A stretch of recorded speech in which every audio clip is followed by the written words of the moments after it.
and welcome to the Cedar Falls Committee of the Whole meeting this August 20th, 2018. I'll now call this meeting to order. There's 6 items for us to discuss this evening. One is parking along Bergstrom Boulevard, the Hearst Center and Cultural Programs presentation, pavement management program, comprehensive planning and zoning ordinance update, review of urban chickens, and bills and payroll. First up is the parking along Bergstrom Boulevard. I believe our city planner, David Sturch, will come up and give us a background. Thank you, Mayor and Council. For the past few weeks, staff has been looking at some concerns that have been presented to us regarding some conditions along Bergstrom Boulevard. Just want to report those findings and provide some recommendations. Just some details to start out with. Bergstrom Boulevard, it's a roughly 1,600 lineal foot street from Main Street, off of Main Street to South Lawn Road. There in the southern part of town. It's a 30-foot wide roadway, and that's 30 feet from face of curb to face of curb, and it's standard 31-foot wide as you measure from behind the curb. So just want to point that out. It says 30-foot wide roadway. Parking is allowed on both sides of the street, and that's what the current situation is now. Bergstrom is kind of an access point that goes into the Greenbrier and Heritage subdivisions as traffic comes off of Main Street and kind of filters through into the side streets, and it also provides some through traffic into adjoining neighborhoods. So you take a look at the routing through there. Speed limit's 25 miles an hour, and there's a mixture of 1 and 2 family unit dwellings there, roughly on the west side of that segment of Bergstrom from Main to Convair. You got mostly single unit dwellings, and then on the east side from Convair down to South Lawn, you're looking at 2 unit dwellings. And those are pretty much comprised along the south side of the road, because the north side of the road, you have the Dry Run Creek channel that runs along that portion. So really the density is the same, so to speak. You can follow that. Since there's no properties or dwellings on the north side, it's kind of made up on the south side. So looking at some observations regarding this segment of Bergstrom Boulevard, the concerns were addressed there. Since it's both sides parking, there might be some restrictions on some flows. It is wide enough to allow some two-way traffic to pass through. Granted, if you're in smaller vehicles, if you're driving trucks or anything bigger, vans, you tend to kind of slow down and let that person go through, or you go through. So that's kind of the restriction. There's some cases on some excess speeds through that zone. Children playing in the area, they play around the creek, and there's people kind of running in and out of parked cars. So those are kind of the concerns that we take a look at. And with the idea of creating that on-street parking, it does unintentionally, so to speak, slow traffic down. Like I said, if you're approaching a car with the cars parked on both sides of the street, you tend to slow down and either let that person go through or go through together very cautiously. If you eliminate that parking, it really opens up that area. So it gives the driver a little more better feel, more room. The speeds tend to kind of increase through that area. So that would be kind of a drawback on there. Parked cars does create that buffer between the sidewalk and the traffic flow. It creates that, again, with pedestrians and vehicles. Parking too close to the intersection does create some sight visibility issues. It may constrict some of those turning movements as vehicles approach those intersections, and it does open that view shed up for those approaching vehicles and pedestrians walking across the intersection. Just took a look at quick traffic accident volumes over the last 5 years, and it doesn't jump out saying this is a problem here. There's some minor issues, some people passing information along and moving about their way, so not serious accidents in that area. So with that in mind, we took a look at some options, and there's a code in the city ordinance that we can set up parking from the intersection of 60 feet, and that must be signed or painted. And that area is identified in yellow here, that basically from each intersection, let's come back 60 feet to create those view sheds and open up those intersections for visibility, create those areas for pedestrians and vehicles to more safer environment in that area. So I just did a quick calculation at these intersections. It's roughly 34 vehicles. Now granted, 60 feet could be 3 vehicles, but you're not really parked in a parallel manner. You're back from the radius of the intersection. They're not really marked, so, and you got driveways in there. So just conservative, from a conservative standpoint, looking at 2 vehicles at each one of those locations. So with that in mind, want to recommend that we place that parking restriction at those intersection locations and sign those areas, and then maintain the 2-sided parking along the corridor. I did send out notice to everybody along Bergstrom of this meeting. I do recognize some people in there and in the audience to have an opportunity to come up if they have any questions. Thank you. David, first I'll open it up to council. Any questions specifically on the board? I got 2 questions. The first question is, can you go over what the original complaints were, or why this issue was brought forward? It was basically speed, a lot of speed through there, and we did a speed study, just a down and dirty, quick speed study last weekend. Put out some counters on Friday, and it just discovered that roughly 85% of the vehicles travel that standard 3 to 5 miles an hour over the speed limit. There was a couple ones later in the night that were pretty excessive, but again, that was just a quick snapshot.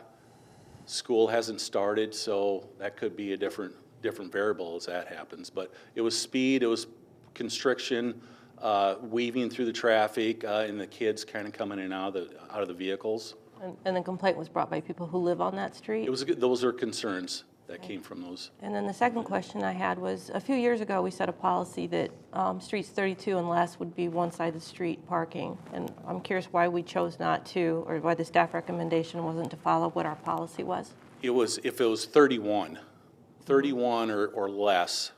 And you said this was 30? Yeah, well, it's 31 back of curb to back of curb, and that's what this is measured at. So back in 2007, they looked at a lot of streets that were 24s, 25s, 28 wide streets, and they had that recommendation from the fire department to restrict one-side parking on those streets. Well, Bergstrom was not in that recommendation, so it still allows that 2-sided parking. But the recommendation was for anything less than 31, is that right? Yes. And so this like is 31, right? 30, yes. So really not counting the 31, so to speak, those streets. So really focusing on the 28s, the 25-foot wide streets. Okay. Anything else? Mr. Whelan? Have you seen an increase in traffic flow because of all the road work that's going on and the problems we're having with Green Hill and South Main? Now, we didn't go into that in depth of a study for cut-through traffic, so to speak, but, as Stewart Lane over in the Heritage Hills area was connected into Green Hill Road, that does provide that flow through, so to speak. Yeah. Anything further from council? If we do have some folks, I recognize, I'm sorry, Mr. Cruz. Are we going to visit again after the public speaks? Yes, of course. Okay, I'll wait till then. Okay. Welcome to it's a committee meeting, but happy to have some input from folks who may have some input who live there. On Bergstrom, I just ask you to limit to about just a couple minutes in terms of comments. Just your name and address, if you don't mind, when you come up. Good evening. My name's Ken Patterson. I'm at 223 Bergstrom, the corner of Bergstrom and Convair. I've lived there since 1975, so I know a little bit about how the neighborhood is developed. Right now, I'm going to tell you right up front, you're addressing a problem that doesn't exist, in my opinion, okay?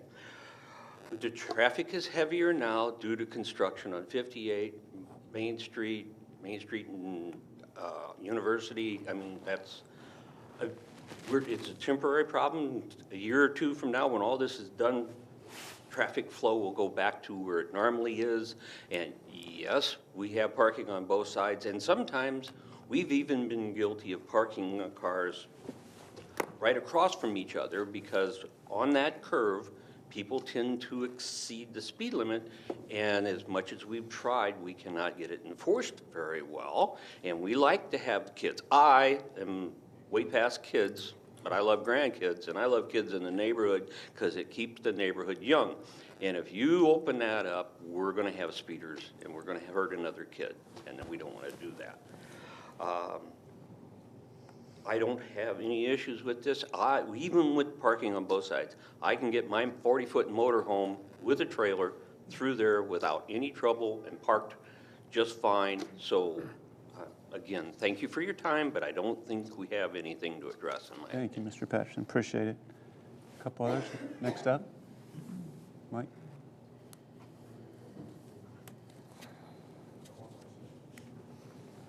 My name is Mike Burrow. I live at 215 Bergstrom Boulevard. I've been here for 32 years. I agree with everything Ken has said. We just don't have an issue.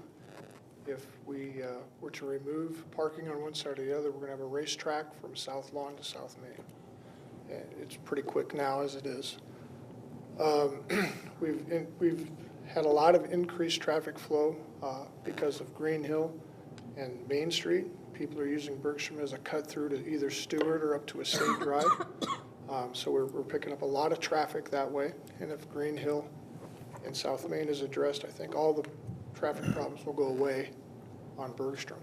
The one thing that we did request about 25 years ago from council was a stop sign at Bergstrom and Convair. We asked that be a four-way stop. That way the racetrack is slowed down.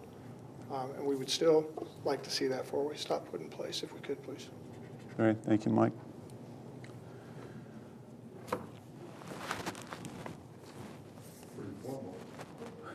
I'm Jay Golden. I live at 210 Bergstrom. I agree with what these guys have said. If you take away, here's what I was afraid of. I just thought you were going to, say, parking on one side of the street. That'd be bad. I mean, it would just make people go faster and faster through that little section of town. A stop sign at Convair would be kind of cool because Mike just took my thunder. It'd make them slow down and they wouldn't go as fast through there, hopefully. I'm a drive red teacher and I know how kids drive really well. We don't teach them to go fast, but they do. And for all the reasons, I won't take any more time, but yeah, please look at a stop sign on Convair and don't put them all on one side of the street, because where are those people going to go? They're going to go up the streets and make it all worse there. So that's all I got. Thanks, Jay. Anyone else? I'll close off public comment, open it up for council. Any more questions? Mr. Burrow? Well, just one other question. You talked about 60 feet at the corners. Now, don't we have a normal vision triangle that we talk about where we don't allow parking, and how many feet is that? Well, the normal vision triangle is 30 feet, which is situated on the private property line. So if you add the 15 feet of roughly the right-of-way, that gets up to, 45 feet, but then it could flare out a little bit more as the triangle is defined, so to speak, along the curb lines. Anything further from council? There's a recommendation. I'd entertain a motion if there needs to be one. Can we have the recommendation back up? Good. Danny, can you put that last page? Place a parking restriction 60 feet from each intersection along Bergstrom Boulevard. City to install appropriate signage and two-sided parking along the corridor maintained. Mayor, if I may. Please. The 60-foot guideline there, when did we start implementing that, if it's not in place out there currently? Well, it's in the code right now for 60 foot, and it's just when they're signed, that's when they're really enforced. So it'd be like no parking from here to the corner. So the idea would be once it's signed, MOP would go out and place the signs. We'd probably recommend signs instead of painting curbs. So I guess I'm kind of curious to these folks what kind of an impact that's going to have on the parking side of it as well. Oh, it's roughly the 60 stalls? How many stalls did you say? 34? 34 stalls. Yeah. Mr. Mayor? Yes, go ahead. I guess I'd have a concern, like one gentleman spoke, that if you take away 34 stalls, and it may not come into play unless you have Christmas parties and graduation parties and big events where you use all the street parking, those cars have to go down the side streets, and that's going to congest the heck out of that. I see head nodding there. But I had our engineer visit with the police chief, and parking is restricted 10 feet back from a stop sign. And the placement of a stop sign, where does that, is that right in the corner of the sidewalk intersection? Or where do you end up with a stop sign? Well, the stop sign is typically on the vehicle side of the sidewalk, if I'm The explaining. right-of-way side? correctly. Between the street and the sidewalk? Yeah. Okay. And then from the intersection turn, how far back will they place it? Is it just where they kind of get it in the ground, or? Well, if I understand what you're saying, the no parking, you're talking about no parking here to the corner? Well, or you're- it's 10 feet back from the stop sign placement. That's right. So how far is the stop sign placed, if this is a right-hand turn, from the turning street back? Where does the stop sign get placed? That might be something for John to address. I can't tell you exactly where they. So if we're talking 15 feet. 15 plus another 10, For Sure. clarity, where does that 60 fit into that? Well, I can, talk about that in general. So our residential curb returns are in the neighborhood of 15 to 25 feet. So, where that curb return ends, that's setting you back 15 to 25 feet from the cross street when there's a stop sign. And then the crosswalk can vary in location, but it's typically near the end of that return. So it's just speaking in general, not specific to this case, your stop sign's going to be probably at least 15 feet back from the roadway, and probably more like 20 to 25. And then you have another 10 feet that you can't park near a stop sign. So there is distance which kind of covers that site triangle you asked about, Susan. And it does get traffic parked back from a stop sign. That's not necessarily the case when there isn't a stop sign, but when there is a stop sign, they would be parked back a fair distance anyway. okay, then a follow-up question then. How many places in town have they implemented this 60-foot setback versus the normal 10 from the stop sign? Has there been many instances? I would have to look up that information. I can mention one example that we had near the junior high school, probably about 2 years ago. So it's not something that frequently comes up, but when we have an inquiry with a concern, we do take a look at that and see if that might be the way to handle it, or whether we need to do a more comprehensive review like this example. Well, given the information that's been presented here, with the residents not really wanting it, I feel hard-pressed to go forward with this. I have a question. Sure, Frank. Did we look at, I've heard 3 people say they thought, who have used this road for many years, that a stop sign at Convair would make sense. Did we look at that, and does that impede anything, or would it make sense to, as a traffic control device? We did not look at stop sign warrants for any of the locations. And the challenge, of course, with stop signs is, intuitively, it sounds like good traffic control. Somebody has to stop, slows people down. But studies have shown that in practice, if you put a stop sign where it's really not warranted, people don't see a need to stop. They come up to the intersection, there's never any other vehicles. They tend to increase their speed up to the stop sign, and then their compliance with the stop sign is a little bit in question, and then they speed up to make their lost time. So it's something that we try to avoid to implement as a traffic calming measure, but we did not look at warrants to see if volumes would warrant it. But you're right, people roll through stop signs all the time, so they don't necessarily serve the purpose. It's open recommendation. Clearly, it doesn't need to be moved forward if council doesn't see fit. Hearing and seeing none, we will move forward. So nothing will be done on Bergstrom, is the point. Item 2 is, folks, please, it's just committee. Item 2, Hearst Center Cultural Programs Presentation. I believe we have Ms. Skeens up to give us an update. Welcome. Thank you, Council.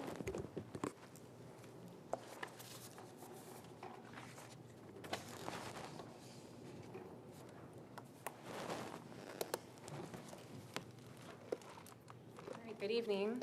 My name is Heather Skeens. I'm the Cultural Programs Supervisor. I'm new to the city, but we've all met each other. I just want to thank you for your time this evening, and thank you for your support of the Hearst Center and cultural programs over the years. About 3 weeks ago, I was at an event at the Historical Society. And I met a woman there who told me that the summer program at the Hearst Center turned her granddaughter into a creative monster. This is our creative monster here on the screen. Her name's Emily. Emily was in our Myths and Legends summer camp, and she created this blue costume. It was inspired by one of the stories that she read in camp. And I happen to know Emily because I remembered her from a fashion show that the campers put on in the lobby of the Hearst Center on a Friday afternoon. There was one particular camper who was so excited and so confident while she was displaying her outfit, and it was Emily. So as her grandmother was describing her to me, I said, I know who that is. What I didn't know was that Emily, now she's gone home and she's absolutely obsessed with drawing out costumes and drawing out outfits. And I guess we have created a little bit of a monster. But what's really great is Emily's grandmother is a retired home economics teacher. So she has a real skill with sewing. And Emily and her grandmother now have found a way to really connect. They look at Emily's drawings and they make the outfits together, and then Emily gets to wear them around. I have another picture of her. She's just too cute. So this is just a great example of how we're able to help people find these activities that really spur their creative energies and get their creative juices going. How with these kiddos, we're really helping to instill some confidence in them and trying to teach them to find value in how they can make things with their own two hands. And I want to thank Emily's family for letting me share this story and for sharing this story with me. I think it's a great example of how the work that we do at the Hearst Center really does extend outside of the walls of the building. I did bring some solid facts for you too here. A few statistics that we gathered to give you an idea of the sense of the growth that we're experiencing right now in cultural programs. Our attendance numbers are up by about 12.3%. These numbers include just casual visitors to the Hearst Center, people who are coming to visit the exhibitions, who are coming for public programs, maybe they're coming by for a class or a workshop. Also any public programs that we put on at the center. It also includes numbers from people who are doing private rentals at the building or coming in for community meetings. And then we average our garden visits to kind of come up with these metrics, these statistics. So as you see, we're seeing a little nice bump and increase in participation at the Hearst Center. With regards to on-site education, this is kind of a curious set of numbers here because you can see our actual number of participants that were recorded, so actual registrants, is down by about a quarter between FY17 and FY18. But our revenue that's being generated through our education programs is up 30%, a little over 30%. So I think there are a couple things happening here, although now that we're at the end of fiscal year 18, I'd really like to look into this a little closer. But as you know, we did have a couple staff leave the Hearst. We lost our education coordinator and our education assistant. So for a number of months, we were a little shorthanded in the education department. And I think that has something to do maybe with the drop in registration numbers. We weren't offering quite as many activities. Also, the increase in revenue could have something to do with registrations being taken in FY17 for things that were actually free but that we had to reserve spots for. So we'll take a closer look at that, but it's nice to see that increase in revenue. If we look just at our summer education programs, we're seeing a nice bump there too, about 23% increase in our summer program participation. So these are just our summer camps. This year we had 226 kiddos participating. We do have some room for growth in this area as well. We do have about 350 spots open over the summer, so there's still room for more participation. The interesting thing here is we really don't have too much trouble with our 5 to 8-year-olds. Actually, a lot of our camps fill, and we end up with a waiting list. But our 9 to 12-year-olds are a little trickier. So we'll take a look at this and consider these numbers when we think about what we're going to do next year for summer camp so that we can meet the need that the community seems to be showing a little bit better. And finally, our memberships are up. This is a whole bunch of numbers. I'll explain this here, but fiscal year 17, we had 171 Friends of the Hearst, and in fiscal year 18, 171. In fiscal year 18, 181. That number in parentheses is actually the number of members that we had at the time I made this presentation last week. We are in a little bit of a membership push right now. And we're actually seeing really good returns on people coming back to be friends of the Hearst. Actually, I think as of the end of last week, we were closer to 211, 212, so I think we're up over 20% from last year. And the revenue, I would expect, is probably up over 40% in memberships. And I'll talk a little bit more about that here in a moment. But as far as what's driving this growth and what's new at the Hearst Center and what's new in cultural programs, I thought the agenda for my chat tonight, we'd take a quick look at the new volunteers and staff that we have on board, some of our new programs and initiatives that we're doing, a little bit about the strategic planning we're working on, a few things that we've done to improve the facility, and then just a moment to talk a little bit about what's coming up. This image is our first Pedal Fest, so we had a good participation in Pedal Fest this year. I'm excited about that. Our volunteer Art and Culture Board, Public Art Committee, and Friends of the Hearst. The full roster of all three of those groups is in your council packet, but I just wanted to recognize the new members of each of those groups tonight. Overall, though, we do have 26 community volunteers that work to advocate for the arts in our community each month. Combined, they work for over 500 hours a year in just meetings. So we value their time very much and are very thankful for their advocacy. On our Art and Culture Board, new this year, we have Jeremy Roselle, Mary Sue Bartlett, and Jamie Renfro. Jeremy and Jamie are both with UNI. Jeremy's in the development office, and Jamie is a professor, and she has a new baby. I can hear her. She's here tonight. I know she's here. Mary Sue Bartlett is a retired UNI staff, and we all know Mary Sue was on Public Art Committee for a number of years and also is one of the coordinators for the College Hill Arts Festival. On our Public Art Committee, new this year is Ryan Knipp and Heidi Footman. Ryan is an artist, a painter, and also works for Mud Advertising. And Heidi is a graphic artist, and she is also the leader of the youth art team. And our Friends of the Hearst Board has two members, David Beatty, who is a financial advisor with Heartland Financial, and Scott Qualty, who I know is here this evening, who we know as a longtime contributor to the Courier and a writer and musician and retired UNI professor. So we're very thankful for them, and thank you to those of you who are here this evening. I'll just take a moment to tell you a little bit about each of those groups and what's new, what they're working on. As you know, the Art and Culture Board advises and supports cultural programs and Hearst Center initiatives. New this year, what they've been working on is a community sponsorship fund. So they are looking at putting together some funds that members of the community can come to the Art and Culture Board to request financial assistance for certain projects. Maybe it's the College Hill Arts Festival or an artist project that a group wants to do, or maybe it's an individual artist or a writer who needs a little bit of support. So we're hoping to have that up and running maybe by the end of the calendar year so that we can put something out to the community starting in January. And that will be supported directly through their year-end fundraising. They do an annual campaign each year which helps support Hearst Center initiatives in addition, of course, to city funding. And now we will have a portion of that also help support that community sponsorship fund.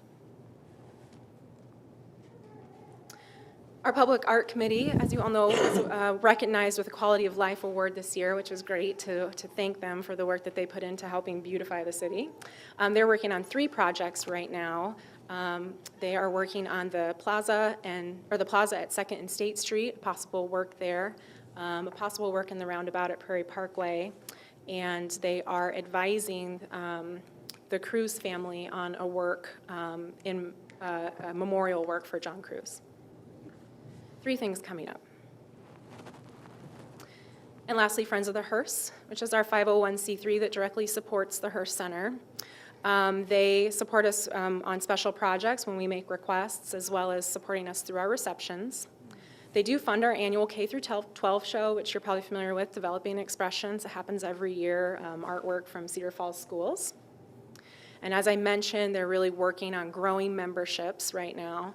And this year, the Hearst Center recognized some of our friends by putting on an exhibition called Friends, Your Gift to the Collection, which highlighted works that had been given to the Hearst Permanent Collection from Friends of the Hearst. All right, we have a whole handful of new staff, including myself. Real quickly, we have Leah Stewart. She's our new Senior Services Coordinator. She's the person who sits behind the front desk, but she also deals with all of our financials and helps with all of the relationships with friends and processing memberships. Sherry Huber-Otting is our programs coordinator. She does managing all of our public programs. Anna Verostigi is our education assistant, and she just started 3 months ago, so we are now back up to full force with our education department. Travis Gingrich is our ceramics lab technician. Travis had been an instructor with the Hearst. He still instructs, but now he takes care of managing the kiln and making sure everything gets fired and that the ceramics lab is well managed. And then, of course, myself. And I would just like to also recognize, of course, Emily Drennan, our curator registrar, and Abby Haig, our marketing assistant, for all the work that they've done. Combined, they've been with the city for over 25 years. So we're all very thankful to have them help us guide us through this transition. And thank them for being here this evening. I know most of the crew's here. It's great. All right, so a few things about our new programs and initiatives. I've divided this into 3 areas: education and outreach, public programs, and exhibitions and collections. So if we look first at education and outreach, as I mentioned, we're experiencing an increase in participation, but not only just at Hearst Center events, but at outreach events. We're estimating that we are probably reaching around 3,000 people right now with hands-on, one-on-one activities. So one-on-one interactions, whether it's at the festivals or if we're going out into certain community groups and working with people, and I'll talk more about that in a moment. We think the increased participation in general at the Hearst Center is probably due to some new marketing initiatives that we've taken on. We have a new digital e-news and e-newsletter that Abby's been putting out for us, and increased activity on social media. We're doing some extra paid ads and whatnot, and I think we're really seeing the returns of that new outreach. We're also trying to connect our art-making activities and workshops, things that are happening at the Hearst, with our exhibitions, so that when people come to visit, they can kind of get a more rounded experience. So one program that we just launched that I'm really excited about is called the Hearst Cafe program. CAFE stands for Creative Arts for Everyone. And right now we're focusing that program on seniors. So we're doing a lot of outreach at the community center, and we're going out into the senior living communities and doing one-on-one art-making activities with seniors. And this is a program that we just launched in March. So far we've done 6 programs, and we've had over 100 participants. We've had really good returns, really good interest on this program.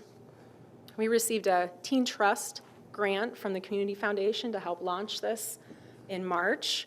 And the image here that I brought in is actually a picture of Angie, our education coordinator, at the most recent Hearst Cafe event, where she incorporated this time a little bit of art appreciation into the discussion. So she gave a nice talk about regionalism and the work of Grant Wood, and then everybody moved over to the other side of the Diamond Event Center at Jorgensen Plaza, and they did a follow-along painting.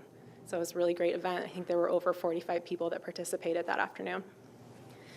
We really identified a need by talking to people at the directors and some of the program coordinators at the retirement communities that seem to be really thirsty for this type of interaction. So we're hoping to really grow this program, and maybe outside of just working with seniors. Hopefully there will be some offshoots where we'll be able to work with some other groups that also are looking for more one-on-one hands-on art activities. We have also increased the partnerships. As far as education goes, we've been working closely with UNI. We've done a few things with them that are new. Specifically, we had a couple programs that we did in conjunction with the Gallagher Blue Door and their Children's Kaleidoscope series.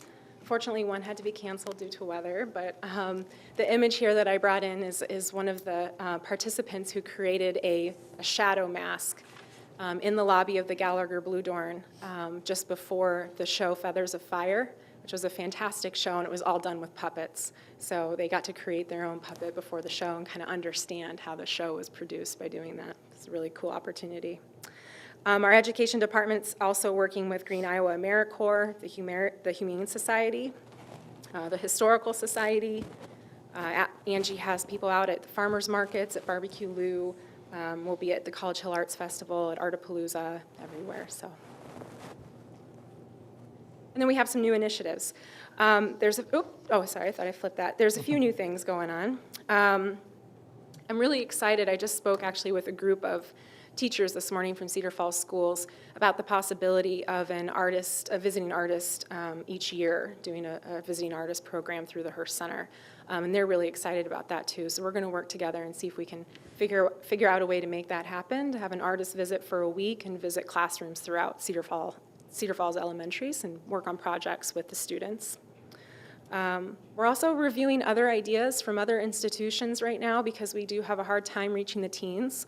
I think that's pretty common for everyone right now. But we would like a lot more participation from the teens in the community. So we're launching kind of a new, this fall, a new program for drop-ins for teens. So on Saturdays, I think it's from 1 to 3, they can just come in, and each Saturday will be themed. One Saturday will be ceramics, one will be printmaking, one will be painting, so they can just show up. They don't have to commit ahead of time. It's not a progressive thing where they have to come for a number of Saturdays in a row. So we're trying out some new things that have worked in other communities. We also have a new business sponsorship program. And the picture I brought in is Travis, and he's holding his Frankenstein, which is a stein, Halloween-themed beer stein.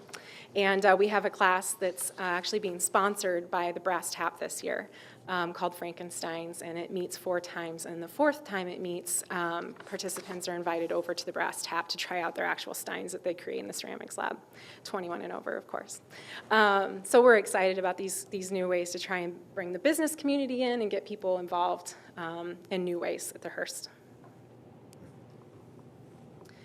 Again, collaboration is kind of the theme tonight. Our public programs, we're also working a lot with UNI right now. If you've had a second to peruse the fall brochure, you'll see a lot of our programs involve UNI faculty or are themed with some of the exhibitions that we have this fall that we're working with UNI faculty on as well.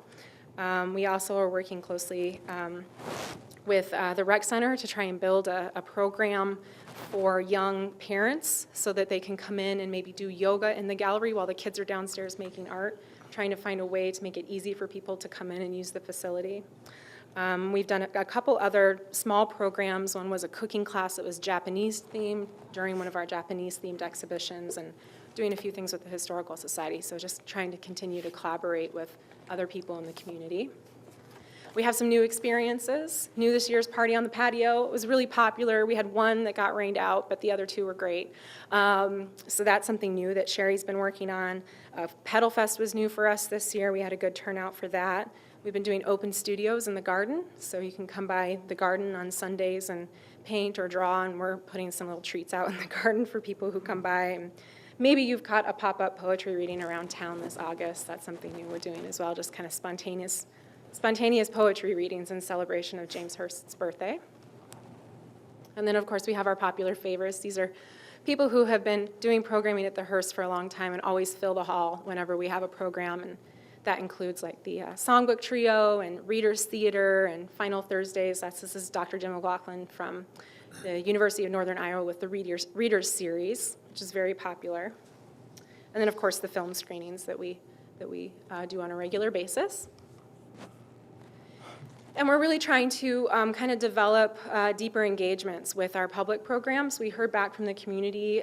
We did a couple listening sessions with the community, and just casually we've heard that people would really like us to increase the the art appreciation or putting things into context. So they enjoy coming to the gallery, but they want a little more. They want to know exactly what they're looking at or why we have it there and what's important either historically or in terms of the fine arts.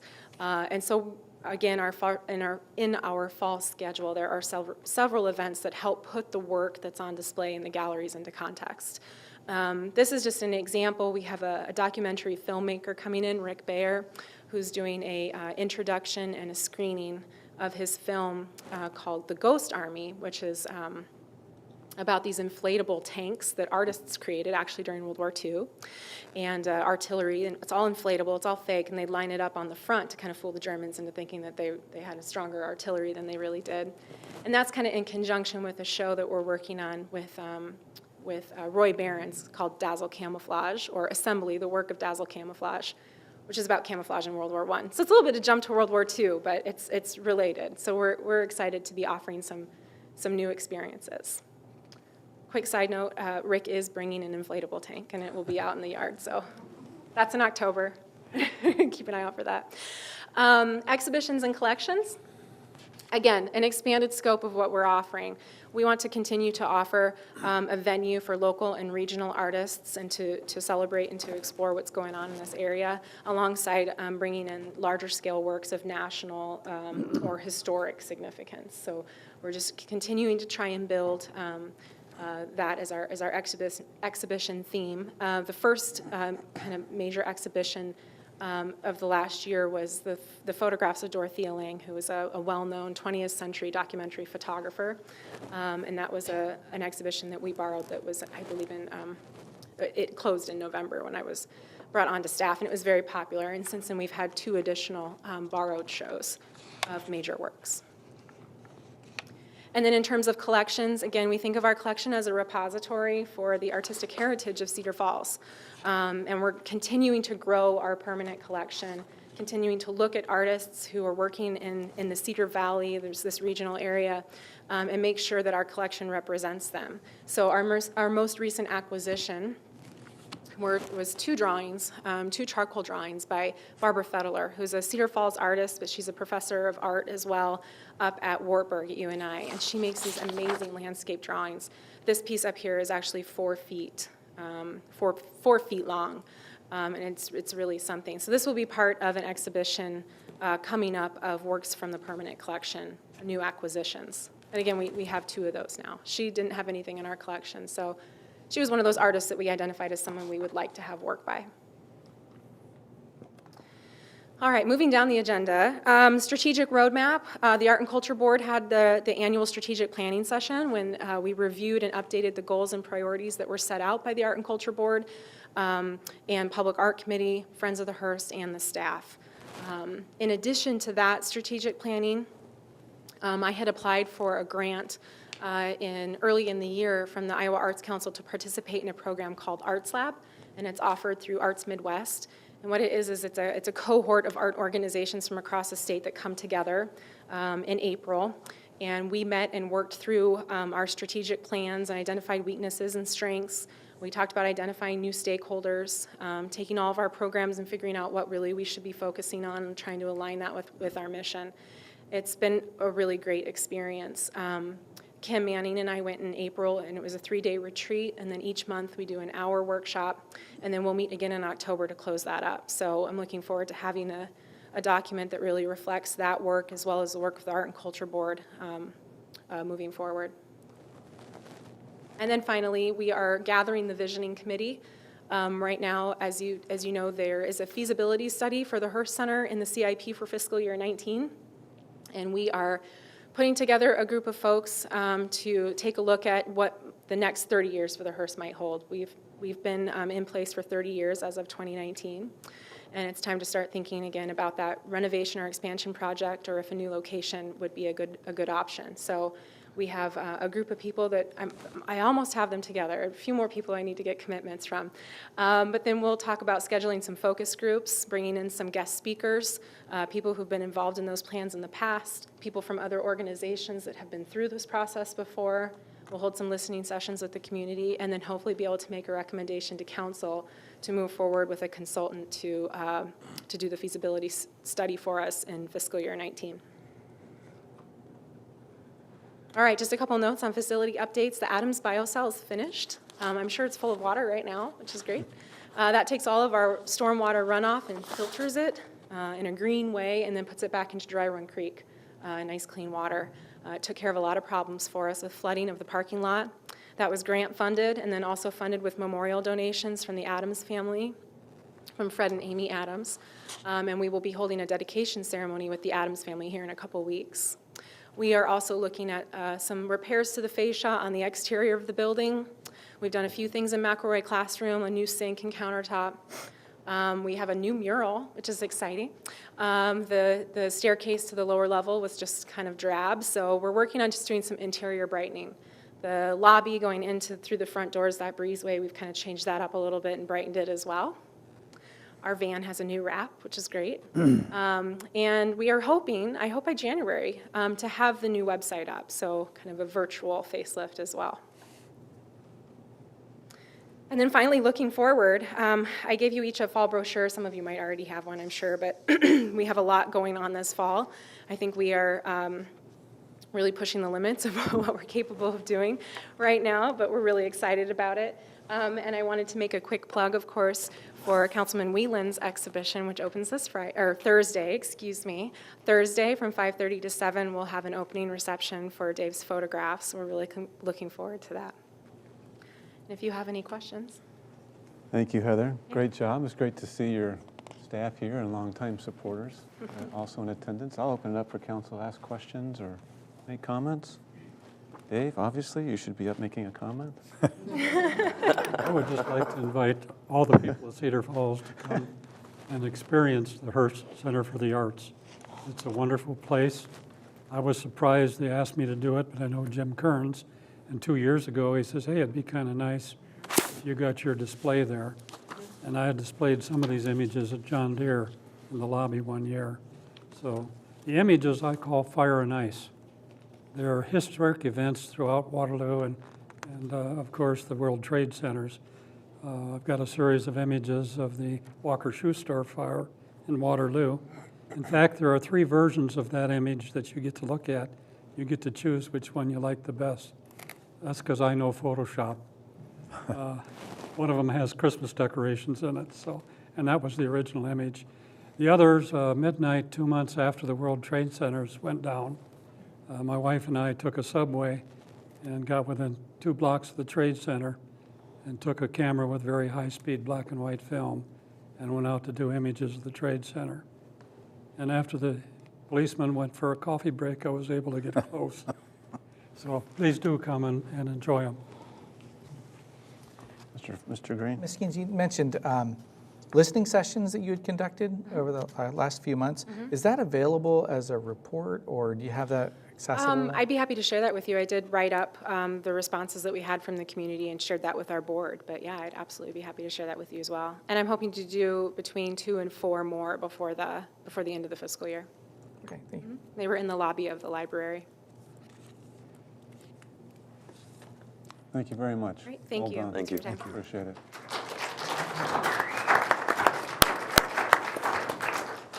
Mr. Ressler, I hope you get that kind of applause after you present the pavement management program. Tough act to follow. Yeah, that would be nice. Pavement management typically doesn't have, well, sometimes we have very passionate followers of that, so.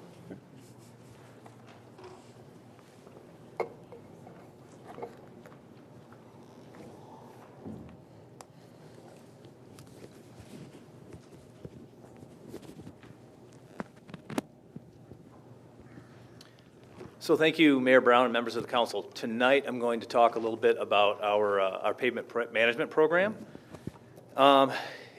First, I'm going to touch on really our approach to the program. It seems like we've had a couple of questions on that.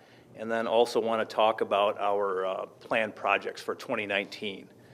So for those council members that have been around for a while, you may have picked up on that this is a little bit out of order in what was traditionally done. Traditionally, we would come in about October, and we would talk about our projects planned for the next year and then a 5-year plan. And this year we're talking about right now we're talking about our approach and our projects planned for 2019. And at the end of the presentation, I'll get into a little bit why we changed gears and what our plan is hopefully moving forward with some of these projects. Local option sales tax funds 100% of this program. All the dollars go to the street repairs. Anything staff-related, oversight, inspection, that's funded through the general fund. But all of our local option sales tax money is really going to make pavement repairs, put concrete and asphalt on the ground.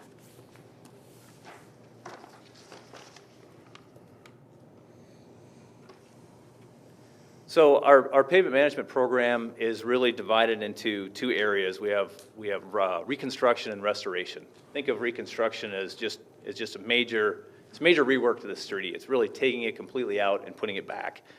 And restoration is I would call major maintenance.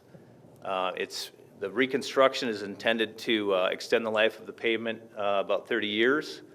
It is full depth concrete and asphalt. Restoration is a lot of asphalt overlays, Curbs that's disintegrating, we try to repair those curbs and restore drainage. And the goal there is to extend the life of those pavements 15 to 20 years. Also, seal coats are part of this as well. Total project costs are typically around $3.5 to $4 million, split between the reconstruction and restoration. I guess one more thing I'd like to note about pavement management is we look at it at two levels, both at a network level and a project level. At a network level, we're looking at the entire roadway network of the city, and how do we elevate the condition of the entire network to the level that we want. We have limited funds, they only go so far. So with those funds, how do we get the most bang for our buck? How do we elevate the whole network? If we're also, the next level is project level. You know, how do we decide which projects we're going to do? How do we do those projects? Are they going to be reconstruction? Are they restoration? How do we prioritize? And so that's getting into more detail, and what we do for project level obviously affects our network level.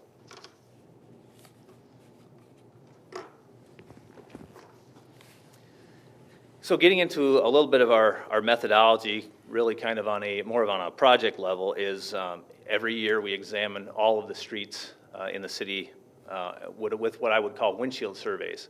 So staff goes out in a vehicle and we drive all of the streets. We look at everything on an annual basis, and we score those roadways and we try to rate those roadways. There are other ways to do that. There are programs within the state that you can pay for a service where they collect that data with an automated van. It's outfitted with all kinds of sensors to collect the different kinds of road deterioration. What I've found going back to my master's thesis is that both options are good options. My thesis kind of showed that really one isn't necessarily better than another. You don't necessarily get better results by outfitting a van and doing everything with the latest and greatest gadgets. But you do need some consistency, so that's important. And so what we're doing is great, and it helps us in the engineering department look at our whole roadway network. We have a lot of demands on our time. It really forces us to go out and look at the city. And while we're out there, we see other things other than just roadway issues. So that's good for us. But we could decide to take a different approach if we so desired. So then we evaluate the different pavement distresses out in the field. Everything from surface wear to different types of cracking, joint separation, differential sediment, rutting. These are all things we take a look at while we're out in the field. I didn't get into great detail about these different pavement deteriorations, but a lot of them relate specifically to asphalt, and others relate specifically to concrete, some kind of intermix between the different pavements. So those are the types of things we look at. So the other thing, we want to review our street classifications, local, collector, arterial. That kind of gives us an idea of how we want to prioritize. Typically, you kind of want to look at roadways that see more traffic and give them a higher priority, but you don't want to ignore the streets that don't see a lot of traffic, like our residential streets. We look at utilities. We talk to CFU. If we're planning on doing certain projects, we talk to them. Do you have water main issues? Are there gas issues? So we can do all this at once, and we don't reconstruct a road and find out 2 years later the water main is not in good shape, or the sanitary for that matter. So we consider that. We consider the distribution of projects throughout the city. I mean, we want to show that we're trying to be equitable. We have needs throughout the city, and so we kind of try to distribute our projects geographically as well.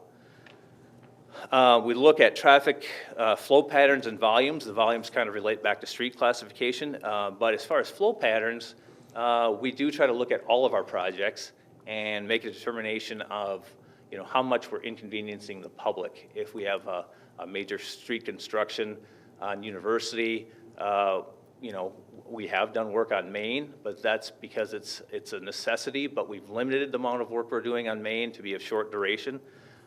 So we don't tie up all of our major corridors in a construction season. And then we look at our a five-year management plan. We do plan out farther than 5 years, but we typically present 5 years to the council. The farther out you get, the more things are kind of up in the air and hard to nail down. So we do go a couple years beyond 5, but we present 5. We look for a consistent methodology, which is really, in my discussions with staff, has been the same methodologies I explained since the local option sales tax was implemented. And then we look to prioritize the streets. Getting into a little bit of examples of our methodology, I do not have a photo showing an excellent/good street. I think we all know what those look like. Brand new street is an excellent street. So we're starting out here on the slide with Hillside Drive from Valley High to Green Hill. We would consider this roadway in fair condition. If you look at the slide, you can see some cracks developing and then some sealant down. It looks relatively smooth. This is something we would classify as a fair condition roadway. Original concrete was put in 1964, and after 40 years, an overlay was put down in 2005. We've got 13 years out of this overlay, currently in fair condition, so things look good for Hillside at the moment, but that's just kind of an example of a roadway in fair condition. Moving on to Veralta. That is a roadway we would consider right now in poor condition. It's difficult to tell from the slide, but there is a lot of what I would call raveling of the surface. It's just starting to kind of come apart. There's more cracking. What the picture also doesn't show very well is that there are sections of curb and gutter that are broken out and that need to be replaced. We need to be able to restore that drainage. So this is something we would consider to be in poor condition. Original concrete was put in 1961. After 30 years, we did an overlay in 1991. And so after 27 years, it's showing its age. And it is in the 5-year pavement management plan. Not in 2019, but it is in our 5-year plan. And then another example would be Iowa Street from Searly to 22nd. It was part of our 2018 street reconstruction. I would consider it in poor condition as well. This one, the pictures do show a little bit better, the deterioration and the types of cracking we're seeing. So original concrete in 1952. After 40 years, an overlay was done in 1992, which lasted about 25 years. So we got a total life out of this pavement of about 65 years. So, you know, pavement life is kind of hard to nail down and concretely say that, well, it's going to last 40 years, it's going to last 60 years. We try to get as much life as we can. And as I mentioned, everything's competing for funds. So there are projects that we'd often like to do earlier, but the funds aren't available, so we find ways to make the street last a little bit longer. Can I ask This particular slide is trying to show our pavement management. Oh, sorry. Okay, no. I'm just back on those two slides. Yes. So these two streets are in need of repair. What are you going to do? Are you just are you going to dig them up and build a whole new street? Is it a whole reconstruct, or are you just resurface? The Iowa Street, which is currently under construction right now, it was complete reconstruction.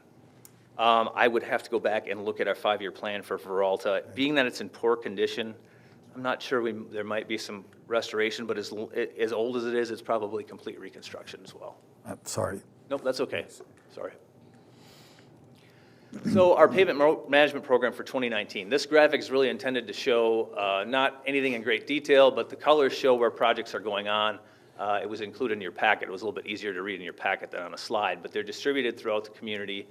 You know, it's just really to show, you know, there's no one area of the community we're focused on. We've got a distribution of projects throughout the community. So our 2019 reconstruction projects, I have them listed up here. I'll give a little bit better graphic of each one and their location, but we've got Lilac, Cedar Heights Drive, Clark Drive, Melrose Drive. Those are concrete reconstruction projects. So complete reconstruction. We're not doing major maintenance on these. They're just going to be completely torn out and put back. And then same thing for Franklin and Oregon, but those are asphalt pavements that we're going to put back. In this particular case, in the past, we've had quite a bit of debate on different design aspects of each of these roadways. Right now, we're really planning to put back what's there.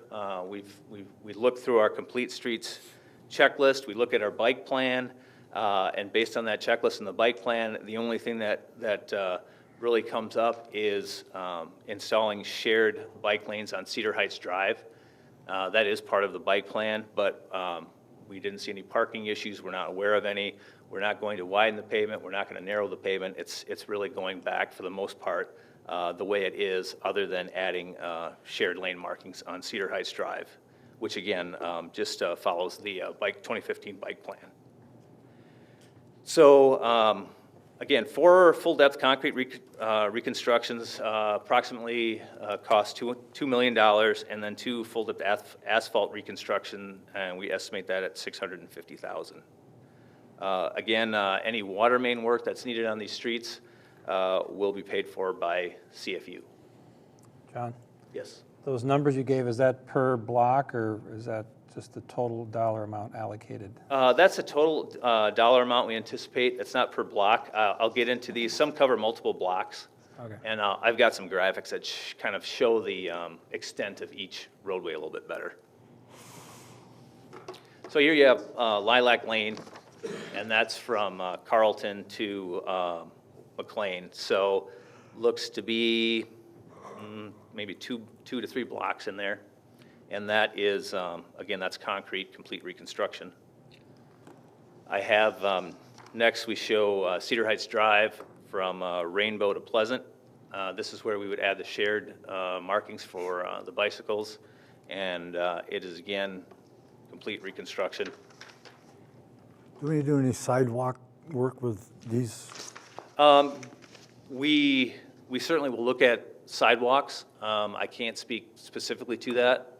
Typically, if there's not sidewalk there, we try to get that in. That will be something we'll look at and negotiate if we need right of way. That's always a challenge, but we would certainly look at that. And if we would look at replacing bad sidewalk as well as part of the projects. So that will definitely be looked at. I haven't looked at that specifically, so I can't say for each project what we're doing for sidewalk and what we aren't. So just to touch up on that sidewalk question, a lot of times you'll see gap sidewalks in the non-funded part of our CIP. What'll happen a lot of times is we'll try to match those up with the streets, because that sidewalk does come out of different funding source as well. So what we'll do is we'll look at if, for instance, on Cedar Heights Drive, there's a stretch of a few hundred feet of sidewalk that needs to be in there. We'll try to align that in the CIP with this, so it's all in one project, but funded obviously by different funding sources. If I recall correctly, a few years ago, we did quite an extensive sidewalk on Cedar Heights south of here. That's correct. Right. I mean, if we're going in there to do complete reconstruction, we try to do it all at once, rather than go in there and then a year or two later to have to do some sidewalk work. We try to get it all done at one time. The next slide shows Clark Street from Summit to Laurel Circle, a little bit smaller section. Then we have Melrose Drive from Royal to University Avenue. We kind of waited on this particular street until University was done because we knew, again, as I mentioned, we do look at traffic patterns. We realized this might be kind of a route for some people to avoid that university construction. So that's why we're doing it in 2019 when the university project is over. Franklin Street, we show from West 18th to West 20th Street. Oregon, we've got Main to Dallas Drive. And then we get into our restoration projects, where again, this is what I would call major maintenance. It's not complete reconstruction of the streets. It's a lot of overlays, a lot of curb repairs. And we have 8 projects here. Estimated cost for that is $1.25 million. So our total street reconstruction and restoration right now is, we're estimating around $3.75 million, $3.75 million. Streets listed here, Edwards, Big Woods, Holmes, Lexington, Garden, Terrace, Highland, and Hudson. You can see the extents for the restoration projects. I didn't provide a graphic. We certainly can get you some maps if you're interested. But in the interest of time, I left that out. And so again, these are also paid with local option sales tax dollars. We do coordinate with CFU if there's anything on these streets that if we make repairs that CFU may need help with, but being that they're typically overlays, a lot of that pavement stays in place, so there isn't necessarily a lot of work that CFU would be doing in these areas, but some, potentially. And then, again, same thing here, where we look at our complete streets checklist and our 2015 bike plan, but the bike plan, again, this isn't going to be, these streets will not be reconstructed, so it would be a matter of if there were some additional pavement markings needed for something. Again, overlays and major curb repairs sort of thing. Now to talk a little bit about our pavement management schedule and why the change from October till now. So right now we're talking about our management plan for 2019 and getting approval for that. In December, we want to come back with our 5-year plan and also seek approval for the 2020 pavement management plan. Historically, we've been a little out of order. We've been trying to get our designs done early so we're ready for bid in the winter. And to do that, our 2019 projects are designed for the most part right now. And we really haven't seen a lot of problems with that. We're a little out of order because we're doing the design and now we're asking for council approval. If there's something you want us to look at, if there's something that you want to change, we have to do some rework. So what we want to do moving forward is get those approvals out front and then do the design work so we wouldn't have to do any rework. And again, historically, we haven't seen a lot of that, but we're just trying to get things in the right order. If there is a change or something the council would like us to look at, it hasn't already been designed and require rework. So then after this year moving forward, we hope to go back to the October schedule and then present a 5-year plan again and talk about 2021. So this is just a matter of getting the approval out front prior to doing design work.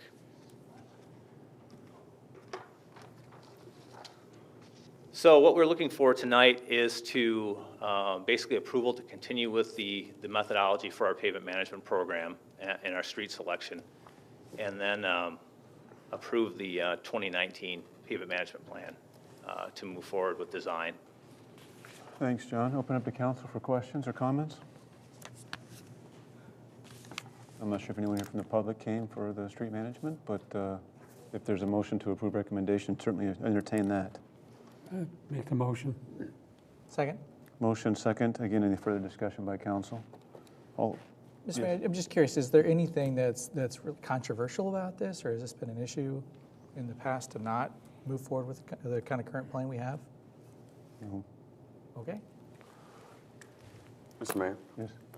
I think Frank has brought this up before, considering something with downtown, but historically, staff takes care of this, keeps the politics out of street reconstruction and such, but it was brought up a couple times that we discussed this either in goal setting or at a committee meeting regarding when you've got a significant private investment in a certain area of the community, if we can modify the pavement management plan, potentially. I would like to see us have that conversation at some point. I don't know if it's on the docket already, but if goal setting is the appropriate spot for that, I think we should have goal that setting would, unless staff has a different recommendation to discuss maybe some differences or tweaking, if that's the right word to use. Just for the record, I do like that staff handles this and it keeps the politics out of it, but I think it's worth at least looking at to see if there's a way that, in some cases where you've got a substantial private investment, maybe it's worth considering looking at it a different way. So. And I would agree with that. And it is not to diminish this. I think this process has worked beautifully and we shouldn't mess with it. But I think this is also a method we've used for many years. And when you consider how the community's been changing in the last 3 or 4 years and so much investment in the community, are we keeping up? Or should we look at other sources of funding to make sure, just looking at downtown as an example, all the developments going on down there right now, I know some of those streets are up, to be reviewed 3 or 4 years from now, but does it make sense to address some of those while other development is happening? I'm not suggesting one way or another, but having that discussion just seems to be, in my mind, a little more forward-looking. So, but I like this. I don't want to mess with this either. It works well. Mr. Whelan? I could see as special projects. We do that with CFU when they're doing major work. We'll try to plan our street repair along with what CFU is doing, or the cable companies. When they're going to do work, we try to do. So a special project would be very much in order, and I think worthwhile talking about. I think if there's a consensus to do so, a goal setting, it might leave things in place per John's recommendation in the city we've done before, the things we've done in the city before, but good conversation to have. I guess one thing I'd like to add that I forgot to mention is, I had worked for the city of Cedar Rapids for a while, and when I left Cedar Rapids, they had just adopted their local option sales tax. And driving around that community, their roads were in desperate need of that local option sales tax. But they were very much behind, and I think just recently they actually hired a couple positions specifically to design projects and get them out the door and improve their street network. And then, having been street superintendent in Iowa City, they had no local option sales tax, and their streets they're really suffering. They're going backwards, and so I just want to say that having seen those two scenarios and seeing what the local option sales tax can do, and sometimes if you don't have the other perspective, you may think, well, we're not doing a very good job. But I would suggest, if that's the case, next time you're around Cedar Rapids or Iowa City, drive around some of those communities and take a look at those streets. So I guess I'm very complimentary for the council and previous staff and how they handled the program, because I think it shows when you look at other communities that either have recently implemented a local option sales tax or are starting to very highly consider that. Good point. There's a motion and a second on the table. All in favor, say aye. Aye. Opposed, nay. Thank you for the presentation. Thanks, John. Thank you. Moving forward, I believe Ms. Howard's here for a comprehensive plan and zoning ordinance update.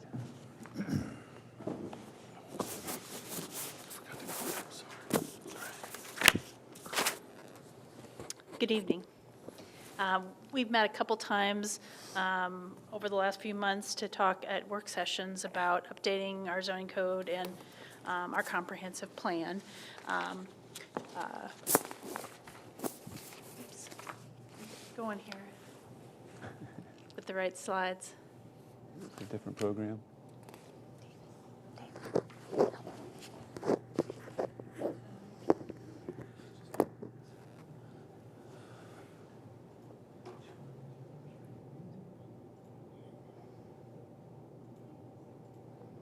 Thanks, John. So we met both in June and July to talk about overall program for updating our zoning ordinance and our comprehensive plan, and then also had a work session specifically about form-based zoning and how that might be different, a different approach that we might take in certain parts of the community.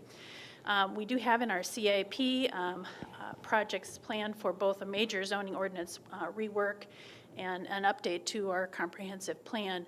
But due to increasing development pressures in the downtown and other places in the community like College Hill, combined with some outdated and confusing zoning code language, staff recommends moving forward in a more strategic fashion, focusing efforts first in the downtown. The urban location lends itself really well to a form-based zoning ordinance, which, as we have discussed at the last few work sessions, is a type of zoning that is likely to yield results more closely aligned with the community's vision. First, we need to refine more clearly what our vision is for downtown, and that vision is then adopted as part of the comprehensive plan. And then this process would then be followed immediately with the development of a form-based zoning ordinance to implement that vision. So the steps that we would take then, if we would move forward with this, would be to issue an RFP for a consultant experienced in visioning and the development of a form-based zoning ordinance. Approval of that contract then moving forward in December and January, and then a council goal-setting session. What I mean by that is council having a session with the consultant to really think about the vision for downtown and what you want to see the overall vision, and set some goals so that when we go to the public outreach session of the project, that there's overarching goals set by the council first. And then we would have a broad public outreach program. One idea would be to do a design charrette, and I'll talk about that in just a few minutes. And then moving on after that to review and adoption of that vision plan and development of the form-based zoning code to follow.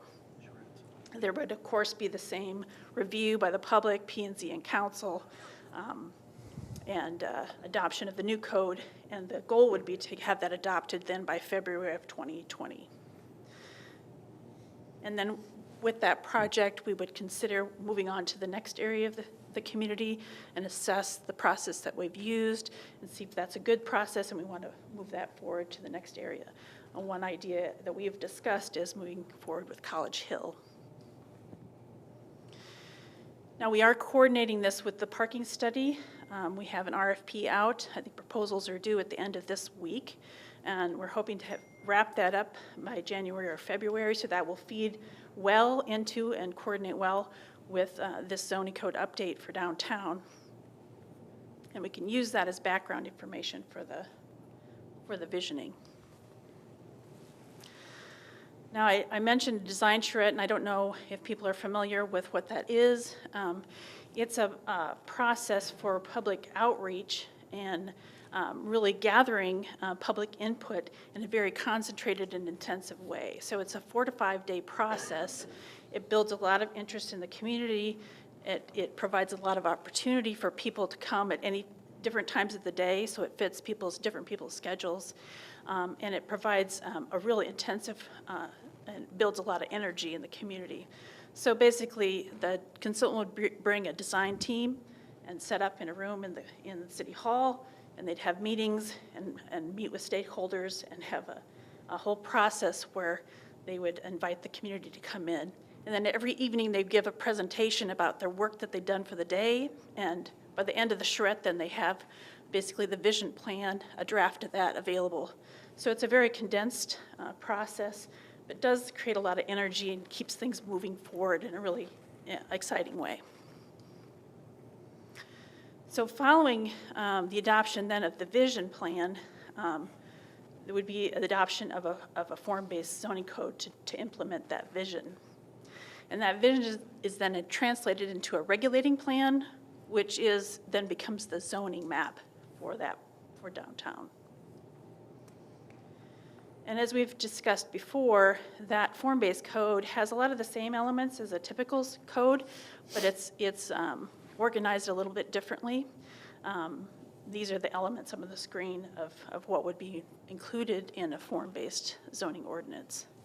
It does include a few things that are not typically in a zoning ordinance, and it would really be up to the community which of these things would be included for downtown. Of course, the code would be specifically designed to meet the vision, but sometimes the form-based zoning code will include things like public spaces and street standards, architectural standards, landscape standards, and parking management standards. So it's a full breadth of standards that can be included in a form-based zoning ordinance that really helps to encapsulate the vision for the community.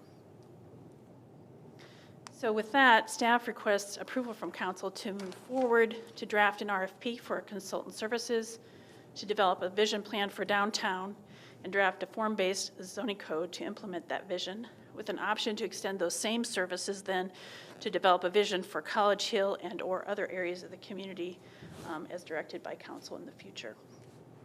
Thank you, Karen. Up to council for questions, timeline. This is probably new for most of us. Yes, Mr. Green. Yes, Ms. Howard, with the breadth of downtown, like where you expect to see this take place, would that extend out into the residential neighborhoods as well? Or are you looking at just the urban, sort of urban core? I think that would be a really good question for the council when we're talking about setting up the vision, because it can include downtown and the surrounding areas, and helping to define what that boundary is. It would be one of those very first questions we'd want to ask. Okay. I would advocate for doing that, just because in College Hill also later on, I'm sure there's going to be a residential component for that as well. And I spoke a little bit with the mayor about for the area around Overman Park and then out into Sartori Park, we'll have the hospital potentially that will need to be redeveloped.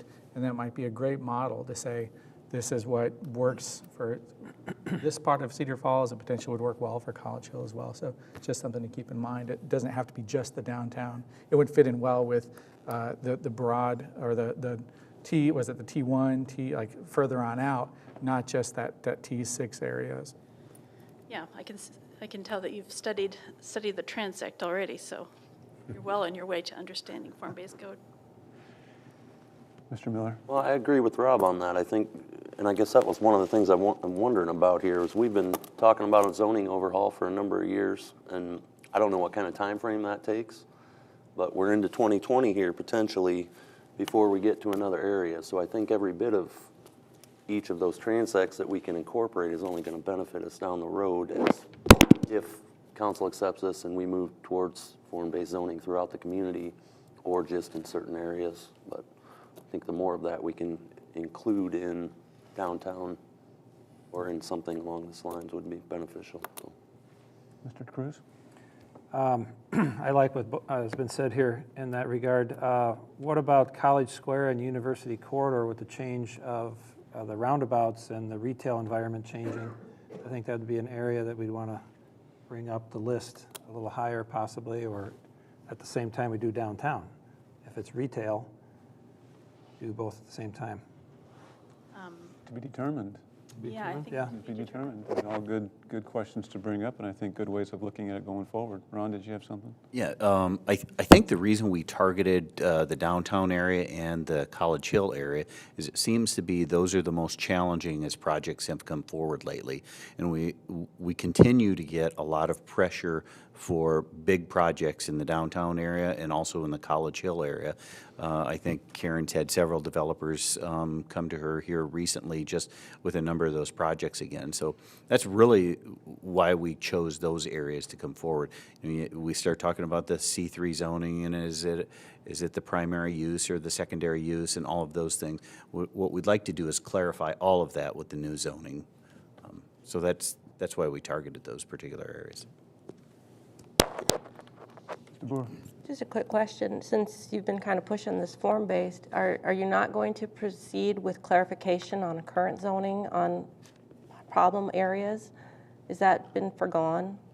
Well, if you're talking about recent cases that Ron was referring to. I'm just talking about general in any case where we have questions on clarification. Are we not going to work on clarifying those because you're working on this form-based instead?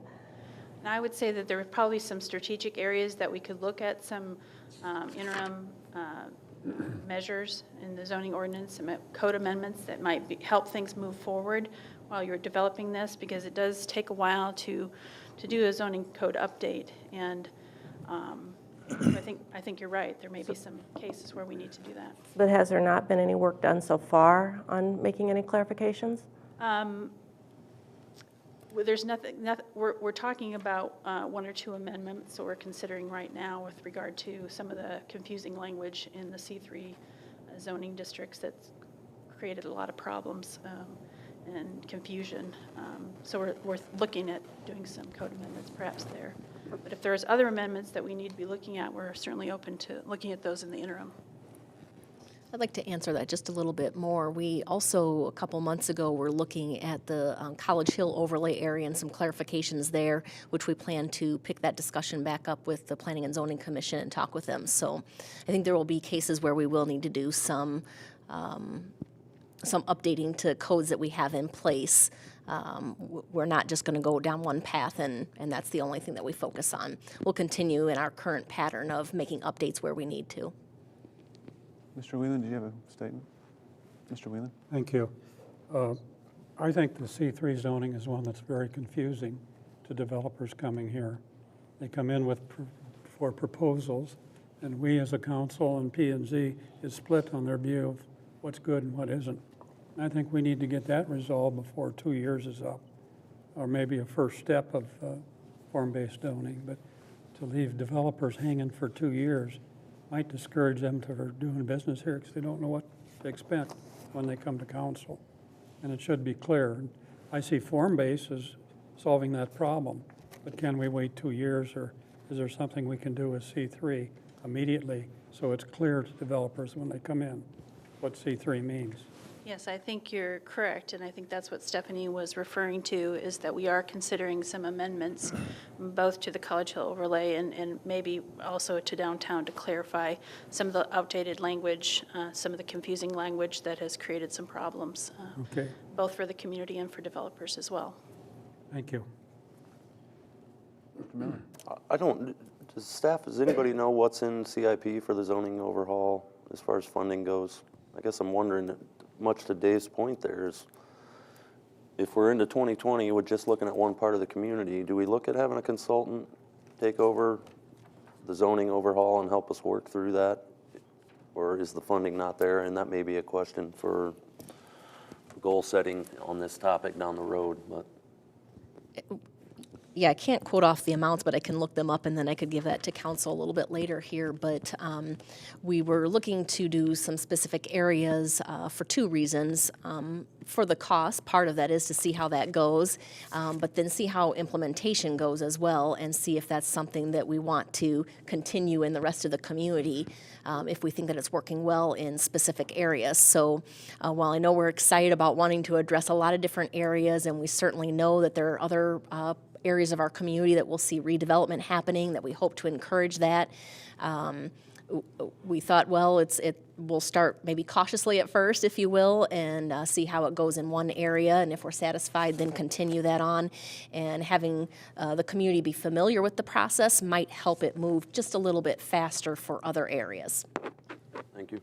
I would give a little context to that, and I know coming from Iowa City fairly recently, testing out some of these waters with the different types of zoning and how it's kind of snowballed and then it picks up.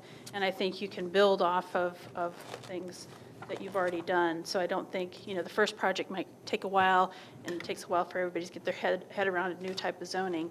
But then I think we can use what we learned from the first project, and things should hopefully go a little quicker after that. Mr. Cruz, did you have a comment? I believe you partially answered it there. I was wondering, at the work session, we talked about communities that have zone-based zoning, form-based zoning. What other communities, and you mentioned Iowa City now, in Iowa can we see the growing pains of this changeover? And are you aware of any? I know, well, I'm most familiar, of course, with Iowa City, and they have done it by district, and because they've had a good experience with it, they're now moving forward with 2 additional areas, and I think looking to the future to doing a citywide ordinance because it's been working fairly well. So I think they've progressed through those growing pains, as you called it.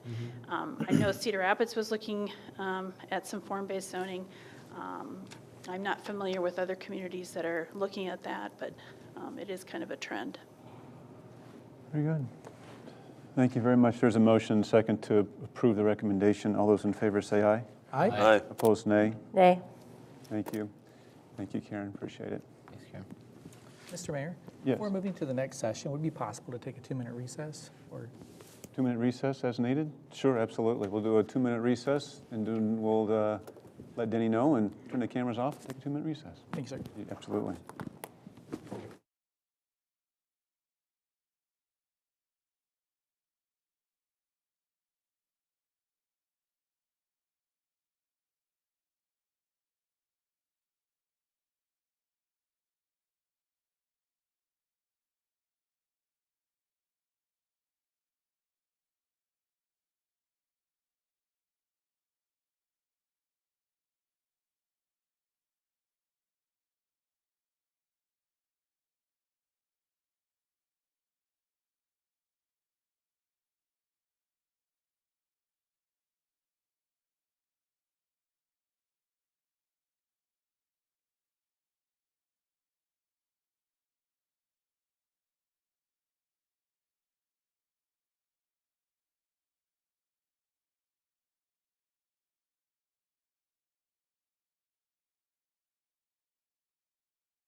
And welcome back to this evening's Committee of the Whole for August 20th. We are at our last two segments for this evening. The next up is a review of urban chickens, and David Sturch, Planner 3, is up to this. Give us a review.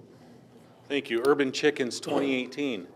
Last council meeting, it was referred to bring this item back for discussion, so I just want to go through what was discussed at a previous council meeting and make some recommendations here. But to about 2 years ago, we had this discussion on urban chickens. And prior to that, we had one in the fall of 2006 where we adopted an ordinance for non-conforming chickens. So chickens that existed on residential properties prior to 2006 was basically deemed as non-conforming chickens in town. So that was basically no more than three chickens, no roosters. Structures are in the backyard, 25 feet from any other nearby residential dwellings. Chickens may be replaced so they don't exceed 3, and then there's that health reasons or termination clause if something comes out or outbreak on that. So we have that existing in our current ordinance. There are some properties out there that have some chickens on their property. So basically in 2016, the council elected not to move anything forward. So back at that time, we did some ordinance research about some other cities in the state of Iowa, and you can see some towns allow them, some don't. The ones that allow them have a permit-based approval process. As part of that permit-based process, you go out and seek that or submit that application for review by the administrator. All those ones listed there do require kind of neighbor notification, neighbor sign-off type of thing. So just kind of gives that list of like Iowa City has 4, Sioux City has 4. There's no limit in Waterloo, but the plan is required through what they call a keeping of animals permit. It goes through Planning and Zoning Commission and City and Board of Adjustment for that. So it's a permit by Board of Adjustment is required in Waterloo. Again, Ames and Dubuque, there's no approval process, but they do allow chickens and so forth. So basically, moving along with some motion options for the committee is, again, maintain that existing ordinance with no change, or just move that and roll it into an ordinance that allows chickens.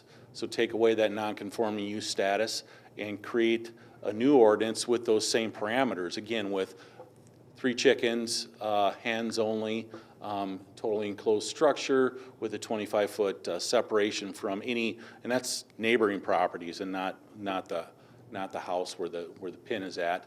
Again, land use permit is needed, and residential zoning districts, backyard only, and then have the clause for the health reasons. I had one clarification question with you, David. It was mentioned to me by a couple people that that second option you just showed was what was before council and declined roughly a year ago. Is that correct? That was the same. These are the same elements that were part of that 2016 discussion. Did you look closely? Did that include ducks? We talked about ducks at the committee, and that was brought up, and so we did kind of work on our ordinance to include chickens and ducks. Okay. Yep. Okay. I didn't know if this was different based on what was mentioned a year ago. This is pretty much the same presentation to kind of kick off the discussion for this. Okay. Okay. Very good. Just for clarification, then, even though the words aren't there, we're talking, I mean, this was originally sparked by a resident that had a couple ducks, so that is part of this. Back in the old minutes from that meeting. Yeah. Okay. So I don't need an amendment, I guess is what I'm getting at. I would, if there's a motion to have the second option, I guess for clarity's sake, I would include ducks. So do you want an amendment? So moved on the amendment? I'll make an amendment to include ducks right now. So. We don't have it on the table for the second recommendation. I'm assuming that will be first. There's a motion to approve, or go to, I'm sorry, the second option here by staff, by Mr. Miller, to include ducks as well. Yeah. Mr. Cruz, are you still in that same boat as well for a second? Second. It's been motioned second. I'll open it up for council discussion. Mr. Blanford? I guess just to kind of bring back what we discussed 2 years ago, I know there are some educational and nutritional benefits to this type of program that I know we discussed last time, but I want to make sure we're not dismissing the health concerns as well, which is again something we discussed previously. In 2016, the CDC conducted an investigative study of what they label as urban poultry, or backyard chickens as we've been calling it, and they updated that in 2017. Their analysis found over 4,700 illnesses directly related to urban chickens, primarily as salmonella outbreaks in 8 different states. And their conclusion was that these are also underreported and underdiagnosed. Their estimate is there are 29 additional infections for every one reported. That translates to over 139,000 people that got sick because of this. So while I understand there are some benefits to it, I think there's some real safety concerns we need to take very seriously before we introduce this into our community.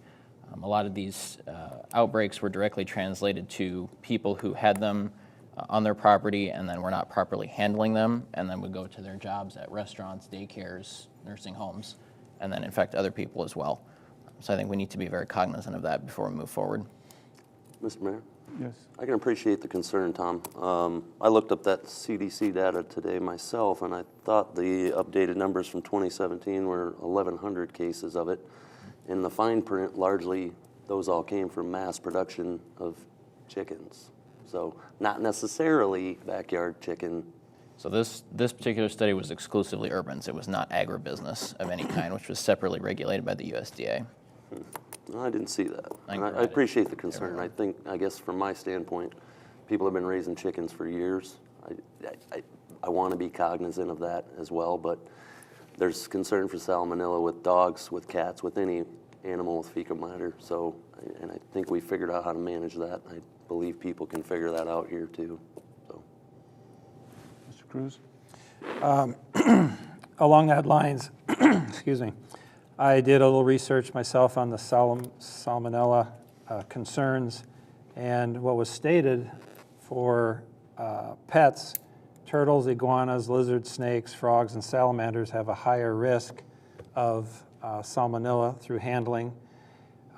Chickens, ducks, geese were in there, but other pets, pet birds, hamsters, guinea pigs, dogs, cats, and horses all have salmonella, and it's basically in the fecal matter. If there's proper education by the people that own them, their children, the children or neighbors that might come in and play with the chickens and what have you and feed them, they just got to wash their hands and practice good hygiene. Growing up on the farm, as I did, we had over 400 chickens. When I was no more than 4 or 5 years old, I'd go out and collect eggs, bring them in, and many of my friends grew up on farms with chickens, and there was really not a concern about salmonella and that sort of thing. So it's educating the public and proper hygiene. So I think that would mitigate any concern on the salmonella. Thank you. If I could, Mr. Whelan needs to. I just had a couple of comments. Back in 2016, there were quite a number of people who didn't want chickens next to them in their yards, looking at the whole city as a whole. Also, back then, when I did a little bit of research, the state of Iowa, if you raise chickens and have a chicken farm, you have to get rid of the chicken droppings by drying it first because it's so caustic and does create problems. When you have them in your backyard, those droppings end up in the yard or wherever, maybe close to the neighbors. So far this year, I haven't had one person say, please change it, I want chickens. I've had 8 or 9 people say, please don't do it. I've had one email that says, please don't change the ordinance, it's a good one. So I just wanted to throw those comments out before we vote.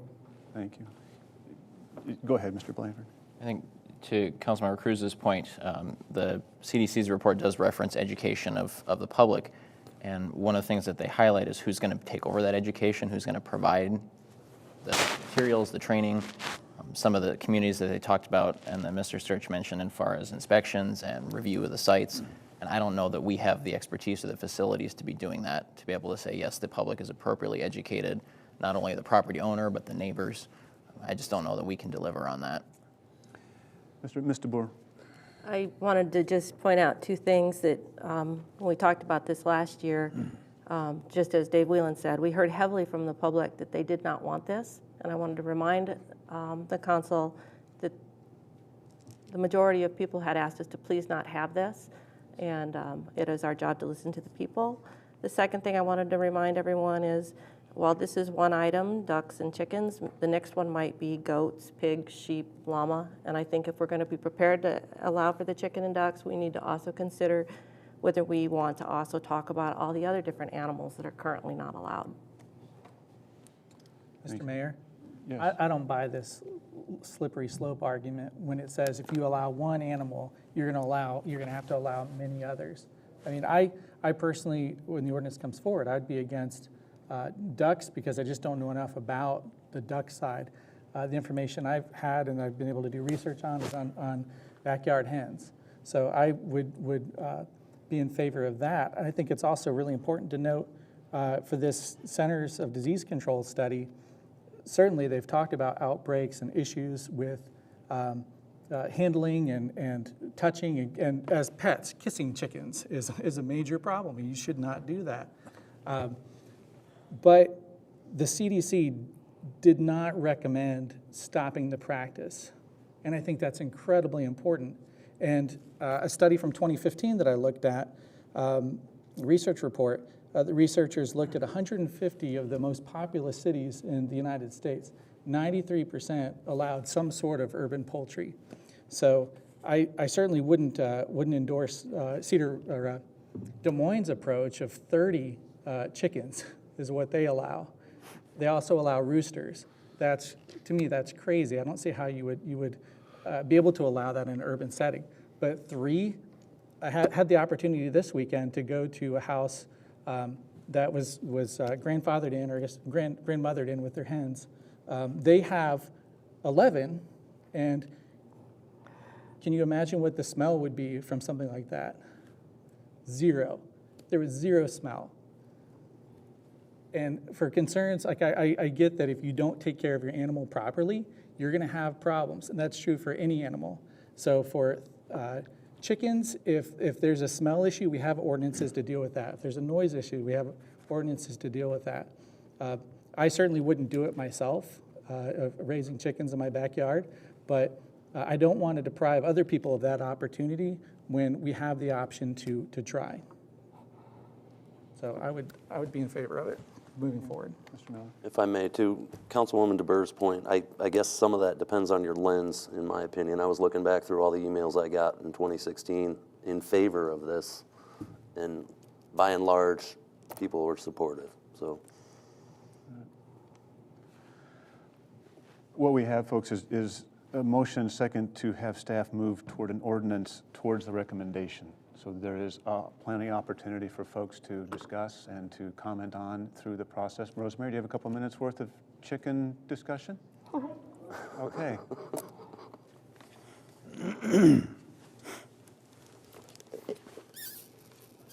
Rosemary Beach, Western Home Community, and I didn't have any idea of doing this. I just want to say this. In this town, at one point in my life, I had a pony in the backyard. At one point, I raised chickens in the backyard. I had a hen, and I had a rooster, and they were the banties, and we raised baby chickens. I had a skunk at one time. I had 3 goats, not all at the same time, but I had Whiskey and Peter Rabbit, Nut for Peter Rabbit, and, Leroy. So I raised 3 goats. I did this on Panther Lane. I had 2 sheep, which were rescued because their mothers didn't love them. And my children had a wonderful time. My neighborhood children had a wonderful time. Nobody ever said I couldn't do it. In fact, the horse got loose in Cedar Falls one day, and the police found him tied to a post down on University. There is something to be said that children might be allowed to have something that they can raise. Chickens are lovely pets. They're clean. You can keep a chicken as clean as anything. I was raised on a farm, and believe it or not, I really never caught any of those terrible things that you're talking about. I realize their times are different, but don't take it all away. Ducks are good too. Somebody had ducks in town for a while, and I thought it was quite marvelous. They were lovely black ducks. So I'm just saying, maybe you don't want sheep. My sheep were lovely because the kids walked them around the circle, and everybody in the neighborhood loved them. And it's just kind of nice to grow up where you can have something a little bit different than a dog or a cat. Thank you, Rosemary. I'll open it up a couple minutes for anyone else want to come discuss pro or con. Hello again. I'm David Grant, Clay Street. I should remember my name. I've been here before on ordinances and whatnot, and I think I appreciate a lot of the stuff that Councilman Green did for really researching, and I'm not sure exactly the number on the poll that he did, the informal poll, but I don't know, it's like 56% or 60% of the people he polled supported chickens in town. And I think the points have been made quite a bit that we're not going to dismiss concerns of salmonella or of education or these kinds of things. But I think what we're going to say is that a lot of these concerns are frankly a little bit overblown, right? The rates that you get from dog bites, traffic accidents, all other kinds of things, you have to put these things in perspective. We're not talking about a scale of factory farming. So the smell issues are not what you smell when you go by some of these that have 10,000, 100,000 chickens, right? Even 11, as one person said. A lot of these things, I think, come out of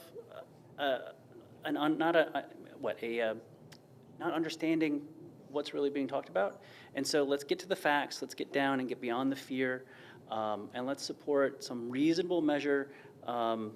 I think that's been proposed. Certainly the Des Moines stuff, I agree, is totally crazy. The last thing I'll say is that I know there was a report out of Davenport where they said, look, not everybody is going to get chickens. And I think in 1 year they had 2 complaints. Both complaints, ordinance complaints, were found to be really nothing. So it's not going to be a burden on the city. And if you do a small fee for the permit, we might actually make some money on it. So that's all I have to say. Thank you, Mr. Grant. Appreciate it. Anyone else? Anything further from council? Mr. Blanford? Just one thing I'll add, since it seems that council is leaning this direction, I would ask that staff potentially reach out to the Blackhawk County Health Department and see if they can assist with some of the education that Councilman Cruz talked about. I know they've done some of that with the school districts and that sort of thing when some of the schools raise domestic animals on site, so they may be able to provide some information to us that might be helpful. And certainly if council goes this direction, we can apply Channel 15 to some of the resources that he has regardless. Mr. Green. Mr. Mayor, I just would want to say that if this ends up being a tight vote like it was last time, for tonight, I would be very interested in doing what we can at the ordinance level at City Council to address the concerns of any opposition. So, because I'm very concerned about it being a 4-3 vote, just as it was last time, and then having it flip again later. So I want to make sure that we do take the time to address issues as much as possible in the ordinance to limit the long-term flip potential for it. Very good. Mr. Cruz. I'd question a comment, David, you said about the neighborhood sign-off. Can you clarify if a neighbor of mine says no, does one no vote kill the chance I can have chickens, or is that a component that we will not have, or how's that going to be? Well, we can draft something like that or do just a notification saying, I plan to submit this permit for chickens and here's what's on the permit. I mean, we can look at it different ways. Again, Waterloo does Board of Adjustment and Planning and Zoning Commission. And that probably weighs heavily on their decision on neighborhood comments and that kind of thing. So we can take a look at a number of options with that. For clarification purposes, that wasn't a part of the 2016 ordinance or drafting of that, correct? There wasn't a neighborhood. You didn't have to verify with your neighbors, I don't believe. I have to go back. I don't remember if that was in that or not, but a permit was. Permit was. Yeah, permit, inspections, a fee, that type of thing was part of that ordinance. You don't talk to your neighbors about getting a dog. You don't talk to your neighbors about getting a cat. I'd be concerned that one neighbor could eliminate the possibility of somebody having chickens for their children to enjoy. And to clarify, I do have that draft ordinance up, and it doesn't say anything about neighbor notification. Why not amend the ordinance to include that? Why shouldn't a neighbor next door who doesn't want chickens next to him have to put up with their neighbor having chickens? It's a farm animal. You could look at a dog the same way. Put it in the ordinance. If the person doesn't mind, they can have it there. So are you saying that if you had if you didn't want a neighbor having a dog, you could prohibit your neighbor from having a dog? I'm not saying that. I'm just saying you're concerned about a 4-3 vote.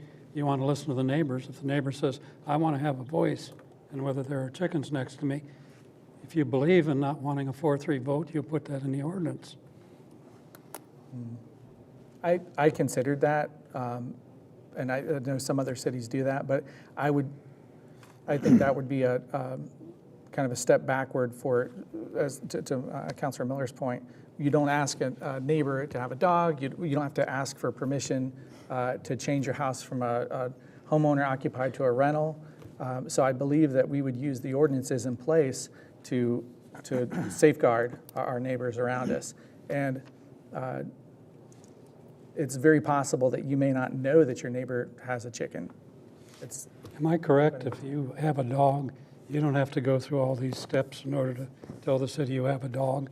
So this is, by its nature, different and unique compared to other animals. I believe if you have an animal, you need to come to City Hall and register your animal, so there is a means for that. But there's no steps you have to go through to. No. Or to his point, a land use permit or the additional items. The notification is there through the land use permit. You don't have to ask your neighbors to paint your house or do anything else, so it seems a little... Mr. Mayor, I think about 10 minutes ago, everybody made up their mind on how they're going to vote. Let's vote. It'll be my meeting, Mr. Whelan, and I'll find out, see if there's any other comments from council. I wanted to ask if, Mr. Olson, you're in charge of the pet licensing, dogs, cats, and complaints from dogs versus chickens. I mean, what do you see out there? Well, actually, there's a different department that takes care of the registration of animals, but from a standpoint of a complaint basis, we would get complaints on dogs on a regular basis, either barking or you occasionally have a bite or something of that sort. But as far as any other animals, I say very, very few, which would include cats, chickens, or any other animal. So if somebody has a pot-bellied pig and they complain, does that come to your attention, or does that? Police or code enforcement, yes. Okay. Have you seen any of that lately? I have not, no. Okay. Unless there's further discussion or amendment to the motion that's already on the table, I'll ask those in favor say aye. Aye. Aye. Those opposed, no. Nay. Nays, please. It is 4-3 that does pass for staff to move forward to have an ordinance towards the recommendation.